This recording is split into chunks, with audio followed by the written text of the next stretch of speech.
Goran Čular, I'm coming from University of Zagreb, and today I'm going to present a very preliminary analysis of the impact of preferential voting in Croatia,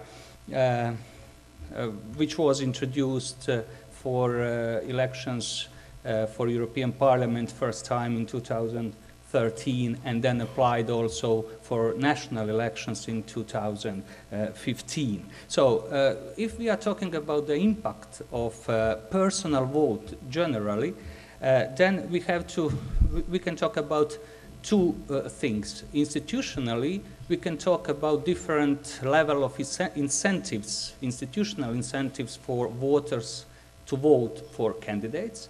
And of course, even if we have institutional incentives, so institutional setting that allow voters to vote for candidates, we have also to have a structural or cultural element so that these voters really take the candidates seriously. So Croatian case is interesting because neither institutionally we have very high level of institutional incentives, nor even within these institutional incentives, voters are not very prone to vote differently from what party say. And I'm going to just briefly talk about that. So here we can see how much, and the numbers are very big because I thought it will be small screen. So. You can see actually that Croatia changed several electoral systems to round majority plurality French system in 1990. In 1992 and 1995 we have mixed members segmented system, FPTP in the one and the PR with closed list in another part. In 2000 we introduced proportional representation with closed lists, and as I said, in 2013 for EU Parliament election, we introduced what Lauri Karvonen says, flexible list. So not open list, but list in which it is important also the party orderings as well as the preference vote. And we also applied that in national elections in 2015. In the next two columns, you can see how Kerry and Sugart would rate and rank these electoral systems with regard to the fact how much incentives institutionally they secure for voters, and also some more recent text by Farrell and McAllister, which was critical of former Kerry-Sugart analysis. So you can see that they rank differently, especially different system, especially with regard to two-round majority plurality and mixed member system. However, we are not going now to go into the theoretical discussion because all these ratings are actually theoretical models, not empirical ratings. For instance, it's not very easy to measure, let's say, into 1990 and 1992, how much, even if we can, for instance, in 1992 in mixed member system, we can measure how much split voting we had, but we are not sure whether it comes from the importance of candidate or the source is something else. So what I'm going to do is to concentrate to the 2013-14 EU elections and 2015 for national parliament elections. So we had always the same preferential voting system. But what we can do, like Michael did, actually we can ask voters what is important to them. So here you can see what voters in Croatian surveys say what the principal reason for them to vote for a party, whether it's party leader, party program, candidates, or some practical problem solutions that a party offer. As you can see, this orange part is the smaller, so, and it ranges from 5 to 10% each election year. So voting for candidates actually is not important or it's very, the importance is very small for Croatian voters. Why it's so? I think that one of explanation lies in the fact that in a structural impact of the Croatian party system. Croatian party system actually produced a party-centered system, and I will just briefly pass through several indicators. So we have comparatively a low volatility.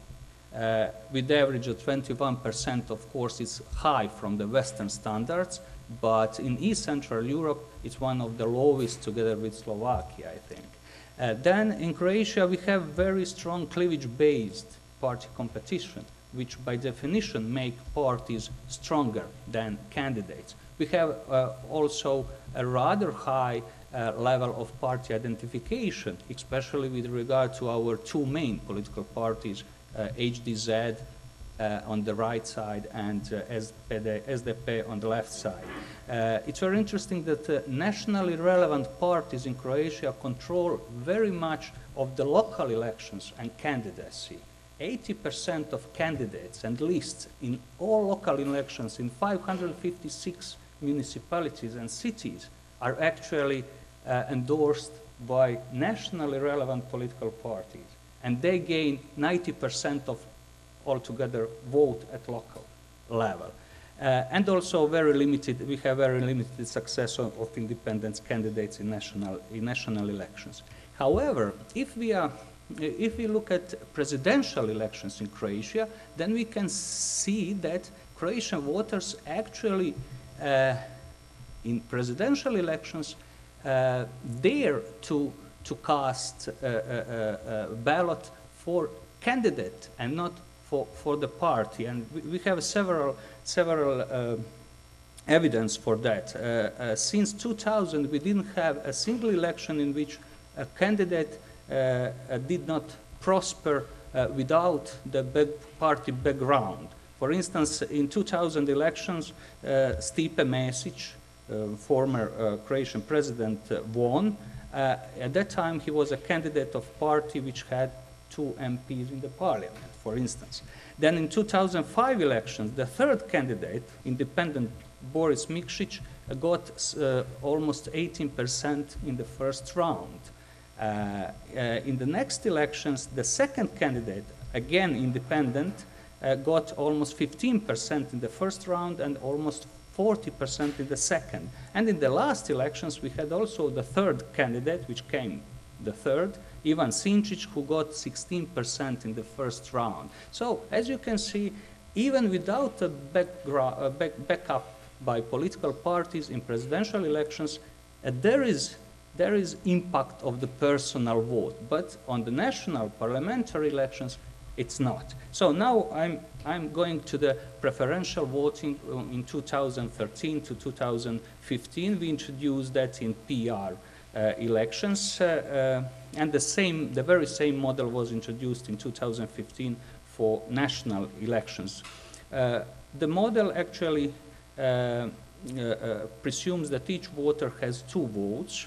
One is party vote, which a voter casts for the party, and the second is a vote for one candidate on that list. And this preferential vote is optional, so voters do not have to cast the preferential vote. If a voter casts only preferential vote, the vote goes to the party list as well. The list is party ordered, so the initial order of the list is important. It matters. It has its weight. And preference votes are counted only if a candidate obtains more than 10% of all the party list votes. Otherwise, it's not counted. So what I did actually is just preliminary analysis of the impact of this preferential voting for these 3 elections. And actually, I analyzed only lists which obtained representation. So there were 3 lists in EU elections in 2013, 3 lists in EU elections 2014, and 37 lists in elections for the last elections for the national parliament. So let's immediately see the final impact of the preferential vote, whether the preference vote changed anything, what otherwise would not have been changed, right? With regard to the before, let's see whether Croatian voters actually used that opportunity, since the preferential vote was optional. So here you have a percentage of voters that used preference vote. As you can see, in all of these elections, it ranges from roughly 70 to 80%, right? It ranges also from the list to the list from 36 to 82 in these last elections, but roughly the average or total preference usage, so to say, is from 70 to 80%. So meaning, okay, Croatian voters would like to intervene into initial party order. However, if you go now immediately to the final result, so what was the real impact of the preference vote, we can see here. So in the first elections, European elections 2013, 0. Everything would be the same, even if we had not had a preferential vote at that time with regard to personal representation in the EU Parliament. In the next year, we have one change. Actually, one candidate out of 11 in the European Parliament Croatian delegation was elected by the preference votes. And in last national elections, 6 out of 151 were elected. 6 candidate MPs were elected by the help of the preference vote. So this is, so people are prone to vote. They want to cast the preferential vote, but the impact of that vote is very, very actually small. Why? Because what people do, and here we have a table in which we can see that, is that actually we have very a big concentration of votes on only one candidate. So on average, 30 or 45 or 30% in average was concentrated votes, preferential votes were concentrated to the candidate that came first in the end, right? The leading list candidate, so the candidate which was set as the leading candidate by the party, won 2 out of 3 lists in the first elections, 1 out of 3 in the second, and 32 out of 37 in the third elections. Meaning that this concentration is not only a huge on the one candidate, but this candidate is usually the first candidate from the initial party order.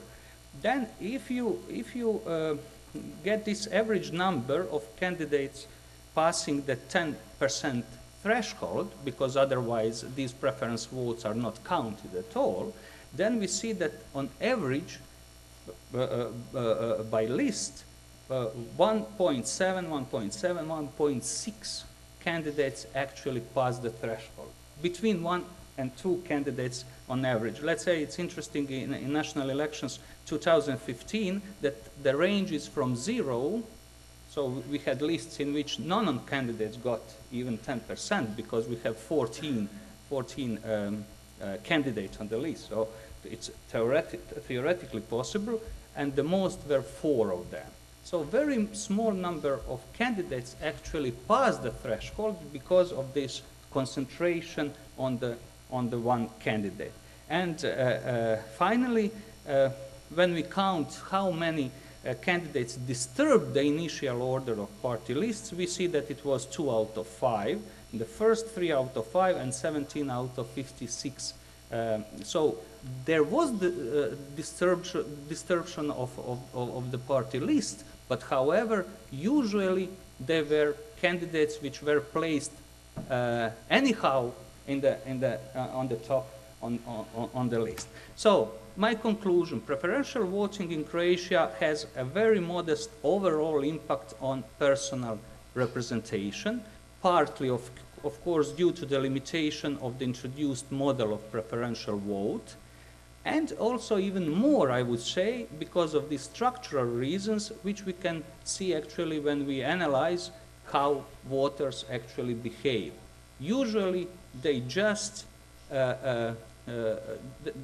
follow the order and the top rankings which were done by political parties. In this moment, I cannot say anything about direct evidence of this influence of preferential vote of intra-party democracy in Croatia. We can, apart from some personal ratings, of course, there is a feeling that party candidates that gained more preferential votes actually are more respected within the party. But there is no any other structural element which a structural influence of preferential voting to the intra-party dynamics. And I will finish with some questions. So, should we change the preference model? I would say yes, and this is maybe interesting also for Montenegro, because I know that you are thinking and put public pressure to introduce preferential voting here in Montenegro. I would opt for more than one preferential vote. I think that this is very limiting element of Croatian preferential voting. There are also suggestions to abolish threshold, but I personally think that we should weigh also political parties as well, and only preference vote if they overweight the initial order of a political party. So this is the case in which actually we could maybe institutionally do something, but without guarantees that voters actually will use that to disturb completely the initial party list.